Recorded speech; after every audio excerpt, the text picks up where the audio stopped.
Once you get to 95, it's not quite as easy as it used to be. It's bad enough at 73.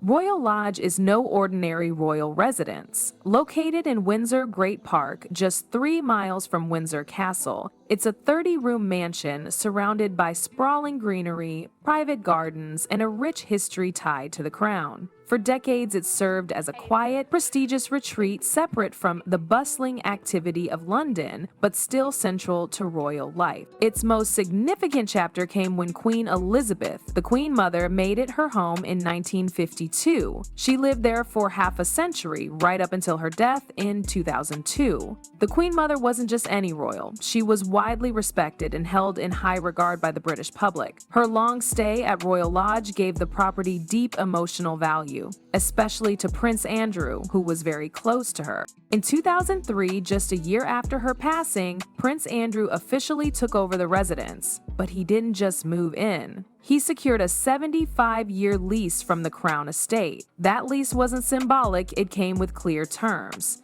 Andrew reportedly paid around £250 sterling, 0 pence a week in rent, but he was responsible for covering all maintenance and renovations. Over the years, he poured millions into upgrading the property. New roofing, rewiring, plumbing, and structural improvements. He made it his own, and it became a key part of his post-divorce life. Despite not owning it outright, the lease gave Andrew long-term security, allowing him to treat Royal Lodge as his permanent home. For Andrew, the estate is more than just real estate. It's tied to his memories of the Queen Mother, his investment in its upkeep, and his identity as a senior member of the royal family, even if that role has shifted in recent years. Now here's where it gets even more fascinating, because Royal Lodge isn't just home to Andrew. Now he may have changed his behavior patterns in order for that not to be obvious to me. Although Prince Andrew and Sarah Ferguson divorced back in 1996, they've continued living together at Royal Lodge. Yes, even after nearly 3 decades apart romantically, the Duke and Duchess of York share the same residence. To this day, they cohabit under the same roof, raising eyebrows across the public and within royal circles.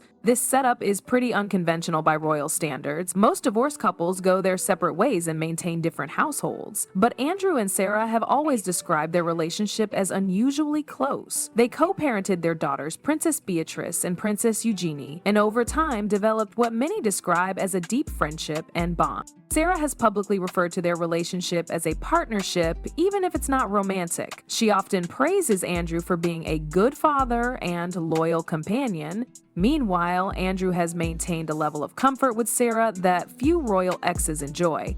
Whether it's emotional support, loyalty, or just habit, their co-living situation has lasted decades and shows no sign of changing. Royal watchers and the media have always been intrigued by this arrangement. Some find it admirable, proof that families can stay united after divorce. Others see it as strange, especially given the controversies surrounding Andrew. But whatever people think, their arrangement at Royal Lodge has remained stable, and for many years it seemed untouchable until Charles took the throne. But with Charles ascending the throne, a new era began, and it came with cost-cutting ambitions that put Andrew in the hot seat. And I suppose in love. Of course.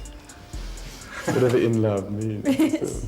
Once King Charles took the reins, it was clear he had a different vision for the royal family. One of his first goals? Slimming down the monarchy, not just in terms of public appearances, but financially as well. Charles has long been vocal about making the monarchy more cost-efficient and modern. That meant fewer working royals, reduced spending, and less tolerance for royal perks, especially for those no longer carrying out official duties. Prince Andrew found himself at the top of the cost-cutting list. One of the first moves Charles made was to significantly reduce Andrew's annual allowance. Before, Andrew had reportedly received over £250,000 sterling, 0 pence, a year to help cover his personal and household expenses. That income helped him maintain Royal Lodge and manage its upkeep. But with the allowance slashed, Andrew was suddenly faced with paying for an expensive estate without the same financial support. Then came came the issue of repairs. Royal Lodge isn't a modern property. It requires constant maintenance, and some parts of it were reportedly in serious need of repair. Charles made it clear that he wouldn't approve funding from the sovereign grant to cover those costs, especially since Andrew was no longer a working royal. That left Andrew in a tight spot, living in a large estate he technically didn't own, without the funds to maintain it and facing public pressure to move out. It's no wonder Charles was pushing him to relocate to Frogmore Cottage, which had been vacated by Prince Harry and Meghan. It was smaller, more manageable, and symbolic of Charles's modern royal vision. But as we've seen, Andrew didn't go quietly, and now it seems the tides have shifted. He's just going to keep going and going and going, and as much as he can possibly accuse the royal family of whatever it is and use the media against them, he will do that. When Charles floated the idea of moving Andrew into Frogmore, it seemed like a clear downgrade. From Andrew's perspective, it wasn't just about downsizing, it was about status, history, and principle. He argued that he held a valid 75-year lease on Royal Lodge and that moving out before its expiration wasn't required unless he breached the lease terms. Andrew stood his ground and resisted the move, reportedly refusing to budge even as Charles applied pressure. This pushback wasn't just stubbornness, it was a calculated move. Andrew believed he had the legal right to stay, especially after spending millions on the property's renovation. He wasn't about to give it up quietly, especially for a smaller space connected to a highly sensitive chapter in royal family drama.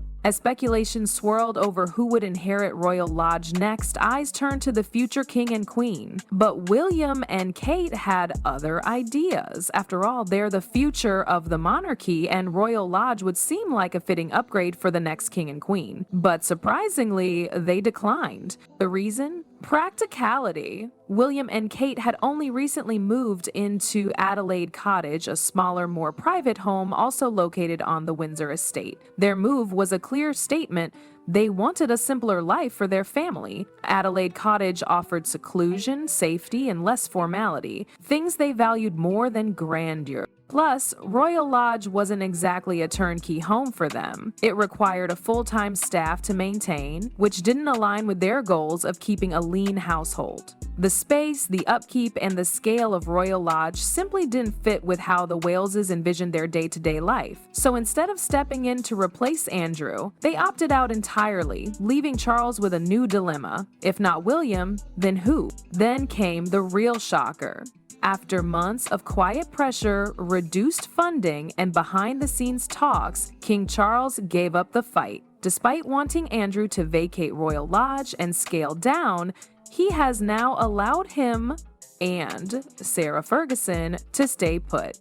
So, what changed? There are likely several factors at play. First, legal constraints. Andrew's lease was still valid, and forcing him out without violating lease terms would have triggered a messy legal battle, something the monarchy would rather avoid, especially with the public already watching closely. Second, public perception matters. Evicting a disgraced but still blood-hallowed royal from a home tied deeply to the Queen Mother could have backfired badly in the press. The optics of a king kicking his brother out, especially during a cost of living crisis and while trying to appear empathetic, would have looked cold and heavy-handed. Third, there's family loyalty. Despite everything, Charles and Andrew are still brothers. And Sarah Ferguson, though technically no longer a royal, has remained surprisingly close to the family. With her recent health challenges and consistent public support for the royals, removing her might have sparked additional backlash. So, in a subtle but clear shift, Charles seems to have taken a step back. Andrew and Fergie keep Royal Lodge, at least for now. And Charles? He's walking a tightrope, trying to modernize the monarchy without tearing it apart from within. So if not William, why not Edward and Sophie? Many thought they were the perfect fit for a royal lot. I've gone through this in my mind so many times. At the end of the day, with the benefit of all the hindsight that one could have, it was definitely the wrong thing to do. When talk of Prince Andrew being moved out of Royal Lodge first began, royal watchers quickly turned their attention to another possible pair, Prince Edward and Sophie, the Duke and Duchess of Edinburgh. As senior working royals with a steadily rising public profile, many felt they were a natural choice. Edward, now carrying more responsibilities since his brother Charles became king, has quietly stepped up in the royal spotlight, and Sophie, known for her steady, no-drama presence, has grown more visible and respected in recent years, especially after the Queen's passing. Currently, Edward and Sophie live at Bagshot Park, a large and private residence in Surrey. It's spacious and grand in its own right, but it's not as historically significant as Royal Lodge, nor is it as close to the heart of royal activity near Windsor Castle. That's why some insiders believed moving them into Royal Lodge could have been a strategic upgrade, would place two senior, hard-working royals in a property that symbolizes continuity and stability, something the monarchy could use more of right now. Plus, Edward has long been seen as a safe pair of hands. Giving him Royal Lodge would have sent a quiet message that royal property is earned through duty, not just entitlement. But for now, the idea remains just that, a missed opportunity. With Andrew still holding the lease and Charles appearing unwilling to provoke further friction, it looks like the Edinburghs will stay at Bagshot Park indefinitely. This isn't just about who lives where. It's about how Charles navigates loyalty, legacy, and leadership in a monarchy under pressure. But what do you think? Should Andrew have kept Royal Lodge, or is it time the monarchy moved forward with a new generation? Drop your thoughts in the comments, and if you enjoyed this video, be sure to like and subscribe for more royal revelation.